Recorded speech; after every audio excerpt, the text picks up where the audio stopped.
Hello, ladies and gents. We're on the module A225, Block 3, Decline and Renewal, 1880 1914, edited by Robin Mackie. Page 244, Unit 20, Britain, Empire and Imperialism, 1818 1914.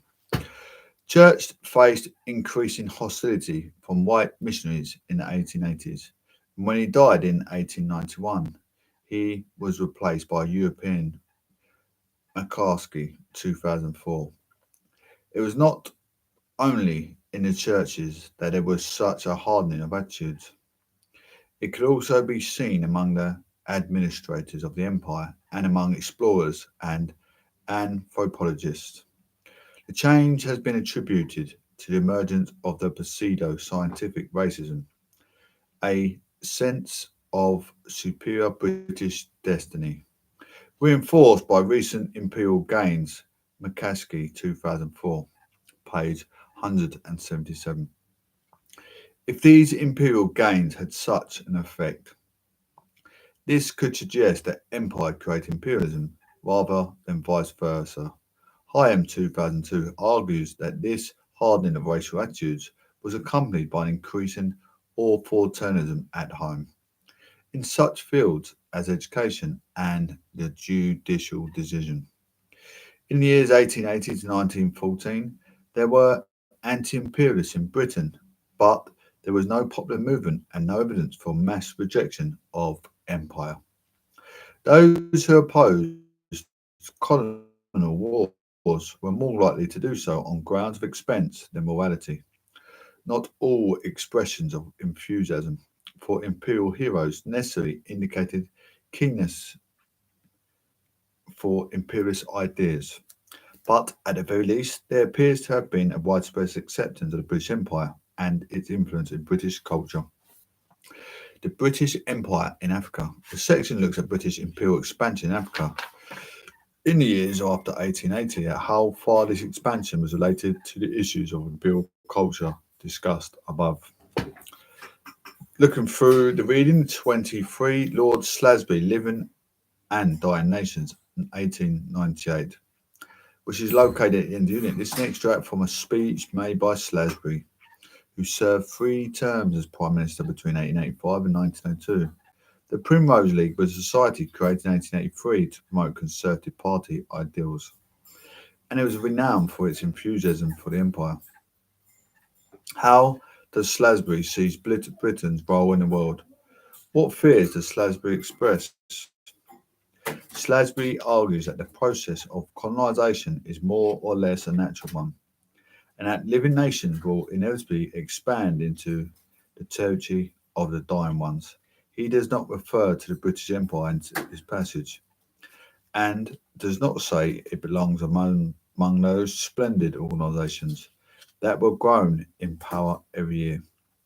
But there cannot really be any doubt that this is what he means. He sees Britain, then, as fulfilling some sort of destiny in expanding its empire. Salisbury does not express a fear that Britain may cease to be one of the living nations and become one of the dying. But we might suspect that such a fear lurks behind his comments. Such a reversal might result from the fear he voices concerning conflict between expanding powers. He makes reference to the awful nature of the weapons the expanding powers now possess, and the risk of a bloody arbitrament and of a fatal difference between the great nations whose mighty armies stand opposite, threatening each other. The losers in such a conflict world, presumably join the ranks of dying nations. So to be thwarted in imperial expansion would be the first step on the slippery slope to national death. Imperial expansion can thus be seen as a necessity. It is easy to see the influence of social Darwinist ideas on Salisbury's thinking, and in particular, his assumption that international relations were governed by the survival of the fittest. if British imperial expansion simply required a minimum of apathy from the mass of the British people, the influence of imperial ideas within Britain's elite played a clearer part. The role of imperial conflicts in the build-up to 1914 has been much debated by historians, but their significance now tends to be downplayed. With hindsight, it may also seem that Slasby was predicting the First World War, though we should be cautious in ascribing such prescience to him. British expansion and a scramble for Africa. In 1878, very little of Africa was claimed by Europeans, as figure 20.7 shows. The Portuguese controlled small areas in the southeast and southwest of the continent, while Britain and France had a few holdings in North and West Africa. The exception to this pattern was South Africa, where the British Empire included the coastal colonies of Cape Colony and Natal, and claimed sovereignty over the Transvaal in the interior in the years of 1877-81. In addition, there was the Orange Free State, shown as OFS in figure 27. The Transvaal and the OFS were borough republics established by the descendants of Dutch, French, and German settlers who had colonised the Cape of Good Hope at the southwest corner of Africa in the 18th century. By 1914, only the Republic of Liberia and the Empire of Ethiopia were fully independent African states, with the rest of the continent being claimed by Europeans as imperial possessions or as coming under the protection of European states such as France, Morocco, or Britain. Buchananland, the expansion of European rule in Africa, is often referred to as a new imperialism, a term that was used during the period 1879-1914.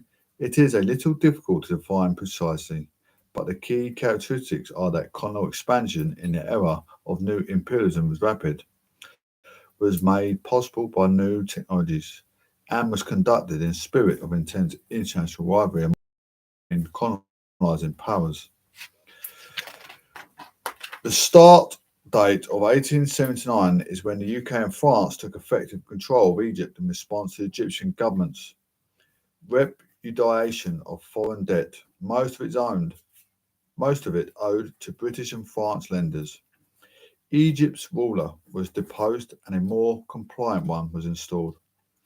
When riots ensued in the Egyptian port of Alexandria, the British responded with a naval bombardment followed by military occupation. A British Consul General was installed to advise the Egyptian government. British involvement in Egypt led to intervention in Egypt's territories to the south in Sudan, resulting in the death of General Gordon in Khartoum in 1885. Other European powers were also expanding their colonies or establishing new ones. A key event in this process was the Berlin Conference of 1884-85, which saw the establishment of ground rules for the territorial claims in Africa by European states. When we look at the reading 20.4, Berlin Conference 1885, which is located at the end unit, this extract gives the agreed outcomes of the conference. What are the acts signatories? What do you find striking about the list? What was the purpose of Berlin's conference? The list includes the 5 European great powers, Austria, Hungary, France, Germany, Russia, and the UK, as well as a still extensive Ottoman Empire and a newly powerful USA. All other significant European states were represented.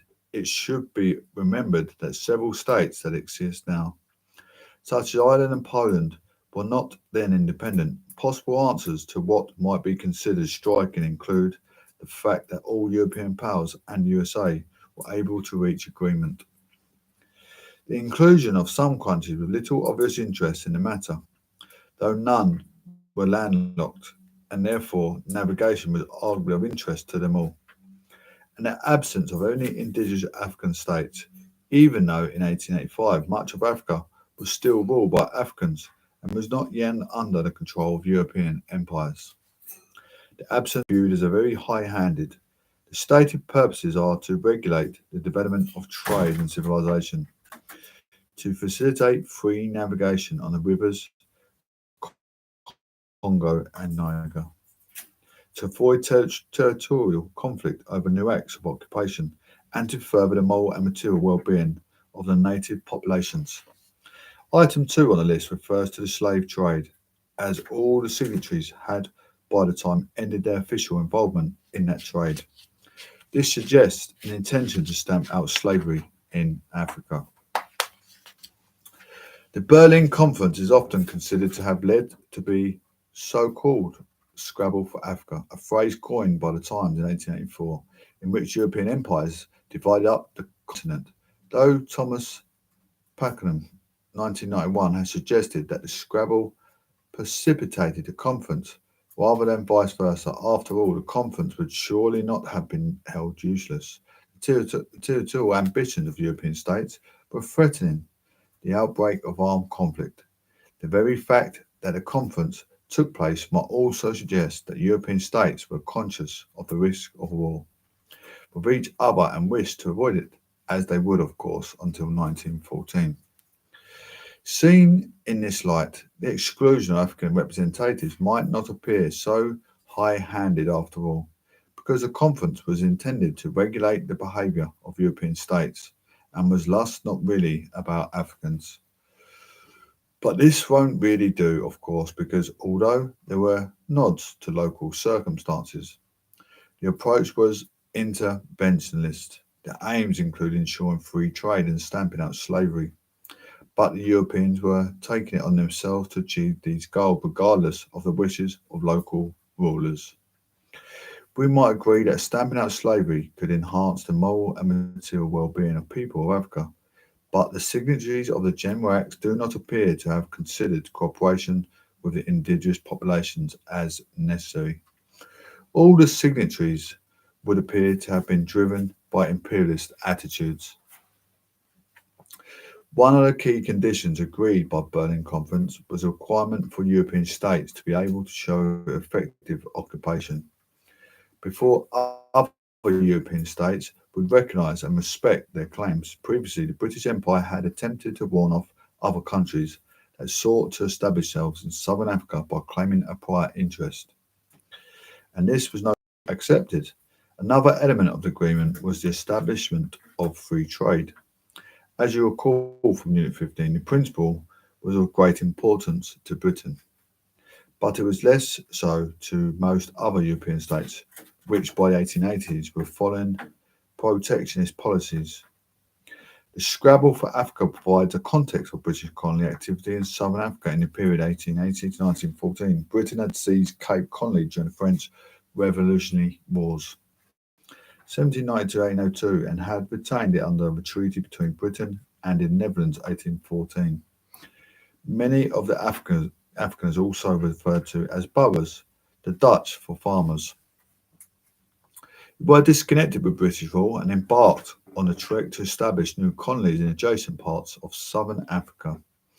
The Great Trek of Africans from Cape Colony began in 1837, and after conflicts with indigenous African states, culminating in a decisive Boer victory against the Zulu in 1833.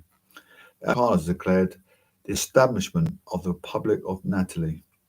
It was, however, short-lived in the British were concerned that the presence of Natal was provoking unrest between the Boers and indigenous Africans in the areas bordering Cape Colony. So in 1842 they annexed Natal, which then became the British colony of Natal. Some Afrikaner settlers accepted this change, but others set off again to create the two Boer republics of the Transvaal and the Orange Free State. The British remained concerned about the independence of these two republics, and this would eventually lead to the major conflict that began in 1899. The motives of British government in southern Africa were perhaps primarily strategic in the period before 1880. British military and economic strength was based on naval power, and Cape Town was an important supply station for ships travelling between Europe and Asia and the Antipodes. A major naval base was developed at Simon's Town near Cape Town. During the 19th century and from 1885 to 1957, Simon's Town Harbour was owned by the British Admiralty rather than by the Cape Town government. British governments encouraged settlement in Cape Colony and Natal, seeing a large British population and important for defence purposes. However, this interest did not extend to the interior of South Africa. After the abortive First Anglo-Boer War in 1881, the British were content to grant the Transvaal self-government. If for most of the 19th century the British only had to worry about relations with indigenous African states and the Afrikaners, this changed dramatically in the final decades. Economically, the discovery of diamonds in what became the Kimberley region in the 1860s and of the gold of the Transvaal Republic in the 1870s transformed the economic and political outlook of the region. First, it encouraged many more people, such as Rhodes, to move from Britain to Southern Africa, even if many of them perhaps intended their stay to be temporary. Colonists who farmed tended to put down deeper roots and settle permanently. Second, it made the Transvaal the most important economic territory in Southern Africa, which in turn promised to allow the Republic genuine independence. As the economic importance of the region grew, the British government come to fear interference from other countries, particularly Germany. The British colonies of Natal and Cape Colony did not need to annex the Transvaal in order to benefit economically from the gold mining there. Both the Orange Free State and Transvaal were landlocked and thus depended on the ports in the British colonies for imported supplies and export their gold. However, the wealth of the gold mines stimulated interest in building a railway line to the Portuguese port of the Renco Marques, modern-day Maputo in Mozambique. This threatened to bypass the British colonies and end their control of the Transvaal trade. In the latter part of this section, I have focused on one small corner of the British Empire in the period 1880-1914. South Africa was not perhaps entirely typical of Britain's colonies, but it would be impossible to find any colony that was typical because, as you saw in Unit 15, the empire contained many different types of colony. However, South Africa contains elements of many of them, and that is why I've looked at it here.